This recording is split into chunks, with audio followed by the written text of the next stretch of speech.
Welcome back to English 4.0, the radio show. Let's go!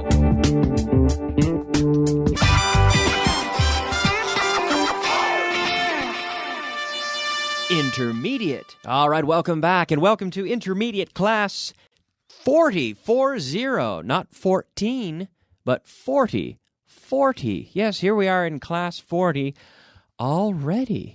We've finished the top 40, well, the first 40 at least. I hope you're doing well. I hope you are enjoying the classes as much as I am, because I'm enjoying this. Are you enjoying this? I'm enjoying this. I am. Do you understand my accent now better than you first did? Do you understand what I'm saying better than you did in the first class? Do you understand me? In fact, now we're going to talk about the verb to understand. Understand. Not understand, but understand, with a little review, because we saw this yesterday in class, the verb to understand. Do you understand everything that I say? Do you understand 100%? Did you understand everything I said yesterday? Yes, Kyle, I understood everything you said. I understood everything you said. Okay, yes, to understand. Did you understand the last class? Yes, I understood the last class. Did you understand the news you heard this morning? Yes, I understood the news I heard this morning. Did you understand what Alberto said on the radio this morning? Did you hear his program? Did you understand what he said? Yes, I understood what he said. Do you understand Richard's accent? Yes, I understand his accent. Did you understand his accent 1 year ago?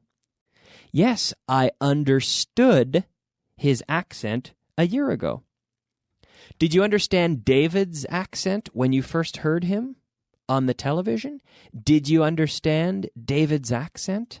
Yes, I understood David's accent. Did you understand Fitz's accent? Yes, I understood Fitz's accent when I first heard him, because his accent is very different from mine. Yes. He has an Irish accent. Do you understand his accent? Do you understand my accent? Do you understand my accent? Okay, very good. Let's move on. We will now move on and practice with a few verbs. I think it's time to practice with the verb to think, to feel, to put through. And then again, well, here we have a review of the verb to understand again. Did you put me through to her a few hours ago? Now, first of all, do you remember this verb? So to pass someone through, to make contact by telephone. So the secretary puts you through. Can you please put me through to Mr. Smith? Yes, of course. I'll put you right through. I'll put you through right away. I'll put you through right away, says the secretary. Did you put me through to him? Did you? Because I think you put me through to someone else. To put someone through to someone else. Did you think it was more difficult a few weeks ago? Give me an affirmative answer with all these verbs. Give me an affirmative answer. Yes, I thought it was more difficult a few weeks ago. Again, affirmative answer. Did you feel tired a few hours ago? Yes, I felt tired a few hours ago. Did you understand English a few years ago? Yes, I understood English a few years ago. Did they put you through to the right department a few days ago? Yes, they put me through to the right department a few days ago. Did you think about having a coffee a few minutes ago? Yes, I thought about having a coffee a few minutes ago. Did you feel embarrassed a few weeks ago? Yes, I felt embarrassed I felt embarrassed a few weeks ago. I felt embarrassed. I was standing up in front of the audience and my pants fell down. My pants fell down in front of the whole audience. I felt so embarrassed. Mm-hmm. Did you put me through to the boss a few days ago? Did you put me through to the boss? Yes, Kyle, we put you through to the boss, or I put you through to the boss. Make sure you're repeating always out loud, en voz alta, repeating out loud with me always, because this way you assimilate the structures so much better, right? It's like at home, reading out loud is very, very beneficial. Because when you read, there are two ways to read. You can read out loud or aloud, en voz alta, or you can read to yourself, which is silently. When you read silently, in any language, your own language, in Spanish or in English or in any language, your eyes will automatically skip over several words when you understand the sense of the sentence. But if you read and pronounce every word by reading out loud, you're forced to pronounce every word. Therefore, your brain is forced to momentarily think about every word, and therefore you internalize the structures much better. And even if you don't know every word when you're reading, which is normal, if you're not a native, to have words on the page that you don't understand, well, that's normal. But even if you don't understand every word, you can still get a better sense of the context if you're reading out loud. And you will internalize structures. You will internalize verb preposition combinations. You will internalize structures much better when you read out loud. And it's the same when you're participating in this radio program. So speak out loud. Answer my questions out loud, and you will benefit much more. Okay? Did you understand German perfectly a few years ago? No, I didn't understand German perfectly a few years ago. Did you understand my accent better a few days ago? No, I didn't understand your accent better a few days ago. Let's go with an affirmative answer. Yes, I understood your accent better a few days ago. All right. Did you feel worse a few days ago? Yes, I felt worse a few days ago. Did you put me through to the manager a few hours ago? Yes, I put you through to the manager a few hours ago. Did you understand the classes a few days ago? Yes, I understood the classes a few days ago. Very good. Word of the day. Oh, yes, that's right. It is time for the word of the day. It's time for our word of the day now. The word of the day is escoba. ¿Cómo se dice escoba in English? How do you say that in English? Oh, that's right. Broom. Broom. Now, B-R-O-O-M. Broom. Broom. And we use a broom to sweep. To sweep. Brooms are for sweeping. I use my broom to sweep. To sweep the floor. Okay? It is a broom. Now, be careful, and it's very interesting, it's important, the pronunciation here, because it ends with an M. So you must close your lips. M. Broom. Not broon, but broom. Broom. Okay? Broom. With me. Broom. Like David Beckham. With my lips closed. Everyone in Spain says Beckham. It's not Beckham, it's Beckham. Closing your lips with an M. And this happens because in Spanish, you don't have words that end in M. There are no words in Spanish that end in M. Except, because now you're saying, Kyle, you're wrong. I know a word, Kyle. I know, but that's right. There are a few words, but these are words like memorandum, okay, that come from a Latin origin. But real Castellano does not have words that end in M. So this is why all Spanish people, by default, for some reason, pronounce it like an N. Beckham. No, it's not Beckham. His name is Beckham. His mother called him David Beckham, not David Beckham. Beckham. Broom. Broom with an M. Okay, so the trick is very easy. You just have to close your lips with the letter M. Close your mouth, please. Okay? Beckham. I'm in my mother's memory. Okay? Beckham. I'm in my mother's memory. Broom. Okay? Close your lips. All right, let's move on. Here we're going to practice with changing with the structure there to be. Where the subject is there to be, there is. We're going to change it back to the past. For example, there is a party in my house. And you will say, there was a party in my house yesterday. There is a storm in China. There was a storm in China yesterday. There are 3 people here. There were 3 people here yesterday. There's a bookshelf in the corner. A bookshelf, una estantería de libros. A bookshelf. There's a bookshelf in the corner. There was a bookshelf in the corner. There's an apple on the desk. There was an apple on the desk. There are 3 people in the office. There were 3 people in the office. There's a fence in the yard. There was a fence in the yard. There's a dog in front of the house. There was a dog in front of the house. There are a lot of people in the stadium.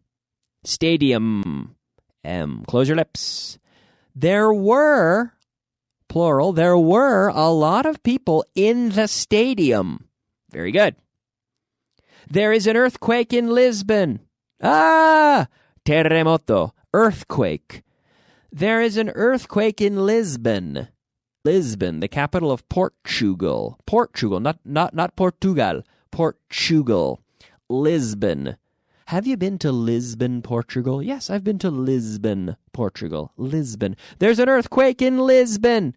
There's an earthquake in Lisbon. And yesterday, there was an earthquake in Lisbon. Now, if you have a sister in Lisbon, don't get worried. This is just a grammatical example. Okay, as always, I'm just giving an example here. There actually wasn't an earthquake. Don't worry. There was no earthquake in Lisbon yesterday. There are 2 people. There are 2 people in my house. There were 2 people in my house. There are 3 problems with the automated system. Automated systems. I don't like automated systems, you know? They often fail, it seems. There are 3 problems with the automated system. There were 3 problems with the automated system. Very good. There are a lot of pretty girls at the party. All right. There were a lot of pretty girls at the party. Kyle, you should have been there. There were a lot of pretty girls at the party. A lot of pretty Spanish girls. You should have been there, Kyle. Oh, man, why didn't I go? There were a lot of pretty girls there. I should have been there. There's a guitar in the case. There's a guitar in the case. There was a guitar in the case. There's some ice in your glass. There's some ice in your glass. There are some players on the field. There were some players on the field. There are some firefighters in the fire truck. Bomberos, firefighters. There are some firefighters in the fire truck. There were some firefighters in the fire truck. There are some accountants in the office. There were some accountants in the office. Very good.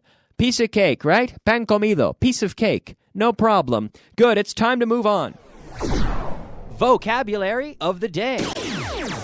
Yes, it is time now for our vocabulary of the day. The vocabulary of the day. Fijar, establecer. To set. S-E-T, set. We can set a record. The government can set an interest rate. Or the national bank, let's say, can set interest rates. Or to set prices. Companies have to set prices for their products. Confiar en. Fiarse de. To trust. Eso es, to trust. Como de costumbre. Costumbre, excuse me for my Spanish. Como de costumbre. As usual. As usual. Banquero. Banker. Banker. Very good. Abarrotado. Abarrotado. Crowded. Crowded. It's very crowded in here. The stadium is always crowded when Real Madrid play, isn't it? Yes, it is. Okay, very good. Now we will move on to practice the negative. Again, with the verb to be, there to be, changing to the past. There isn't a subway system in my hometown. That's true. So, in the past, there wasn't a subway system in my hometown. There isn't a car in the garage. There wasn't a car in the garage. There aren't any people in the office.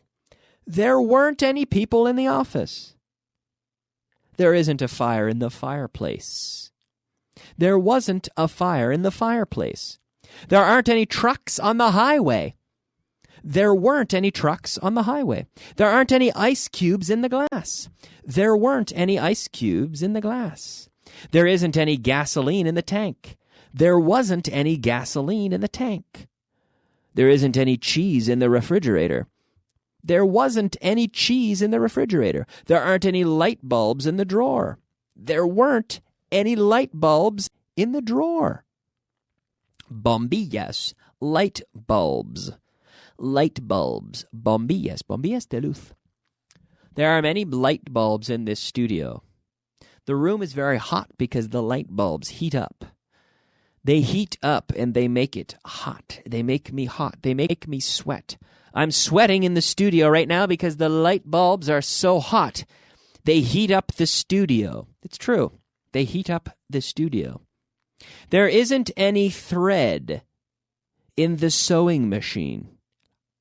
There isn't any thread in the sewing machine. You can't sew if you don't have thread. There isn't any thread in the sewing machine. So yesterday, there wasn't any thread in the sewing machine. There aren't any good reasons to go there. There weren't, one syllable, weren't any good reasons to go there. Again, aren't is one syllable, not aren't. Please don't say aren't or weren't. One syllable, aren't, weren't. There weren't any good reasons to go there. There aren't any books on the shelf. There weren't any books on the shelf. There isn't a fan in the room. That's true. I wish there were, but there isn't a fan in the room. There wasn't a fan in the room. Good. Do you remember the word of the day? Broom. Escoba. Broom. Very good. Okay, I'm completely out of time. The technician is looking at me and saying, Kyle, you have to finish because you're out of time. So I will finish. We're going to go to a break, but I will be back with the advanced class in about 4 minutes, okay? I'll be back, and then I'll be back with another intermediate class for you tomorrow. Same time, same place. I'll see you then. Bye-bye.